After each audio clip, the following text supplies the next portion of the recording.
So it's the morning of the big match tonight, live from Wembley Stadium. We have England versus Italy in the Euros final. So, a little fun fact here for you. Italy are currently the unofficial world champions. So, what do I mean? So, I don't mean that they are the World Cup holders, because clearly that's France. But when the first ever official international happened in 1874, it was a draw between England and Scotland. Eventually they played each other again and England won, so therefore England became world champions. Now the world champions was shared between England, Scotland, Ireland and Wales, and then a few other teams started to come in, including the likes of North Korea. North Korea were world champions. Probably Germany, I'm sure, have won it a few times. Bastards.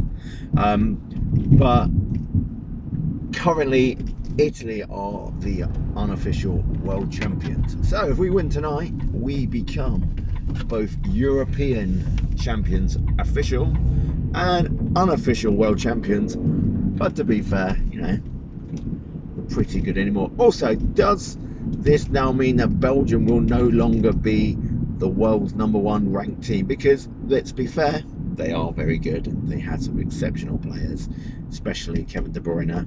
Lukaku is also awesome, and Tillemans of Leicester is pretty good. But they've not won anything. They don't get to finals. They do very well. They get to semis, they get to quarterfinals. But England have been doing that for the last 30 years. And yet we don't get to be world #1s. Maybe if we win the Euros, we'll go up in the rankings to #1, or maybe #2. We'll settle for that.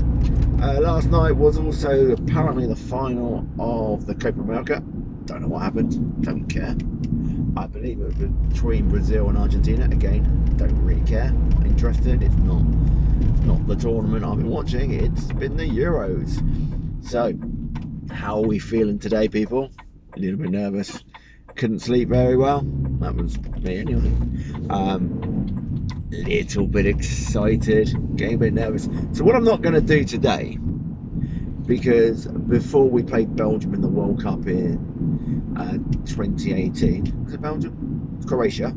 Before we played Croatia in the semis, I was listening to the build-up all day and I was becoming more and more nervous. So what I'm not going to do this time is listen to it. So I'm going to find some music or some podcasts or audible work or something at work to listen to, so I'm not listening to the build-up, because that's the part what gets the nerves really going. But like I say, didn't particularly sleep great last night because getting a bit excited about today's game.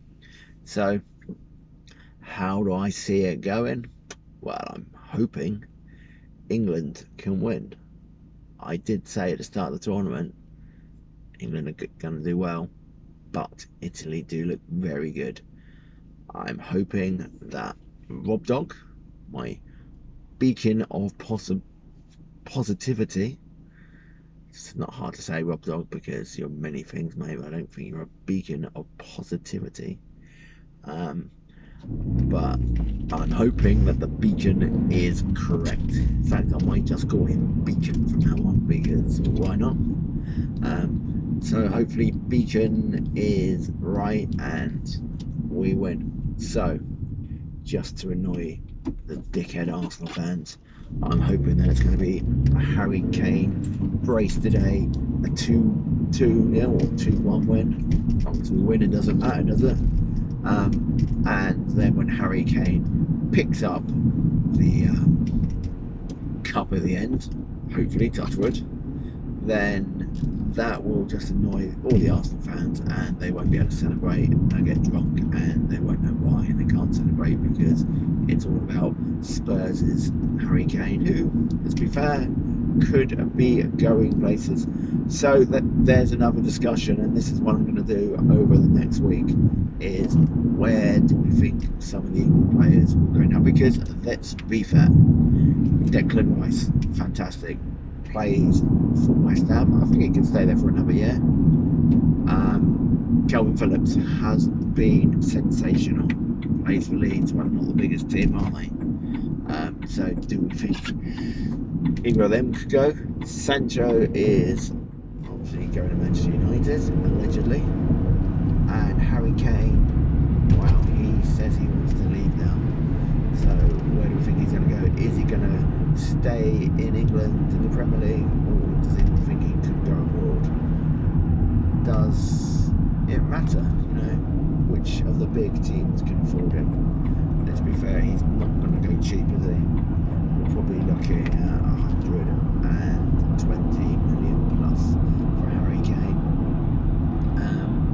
Who needs him?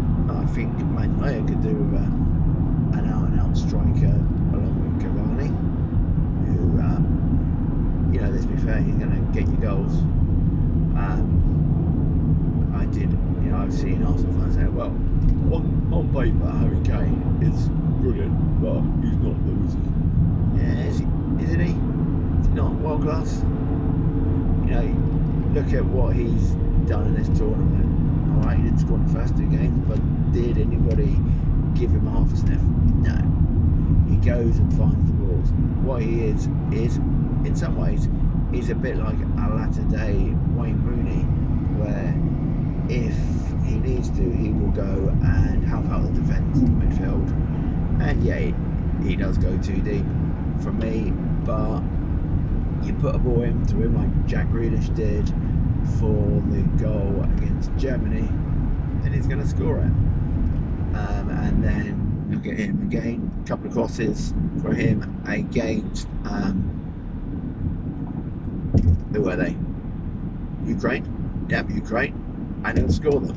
So, you know, you put them in for him, he'll score. And he also got the winner. Alright, it's a penalty spot. But he also got the winner against the mighty Denmark, who were fantastic in the tournament. And, you know, they should hold their heads up with pride next season, those who are in the Premier League. You know, Hoberg and Schmeichel was awesome. And to be fair, against England, and he was unlucky with the penalty. Forget the later, that was a load of BS. To be fair, it didn't affect him. He even said that. Was it a penalty? Well, I personally thought Harry Kane's trip about 15 minutes earlier was a penalty, but apparently not. I thought that the second penalty claim, the one we got, was a bit soft. But then, what do I know?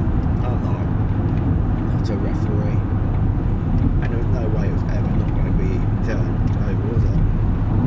Because there was enough there so that it wouldn't be, you know, there was enough contact for it to be a penalty if it was given, and there's enough there to say, yeah, it went down a bit easy.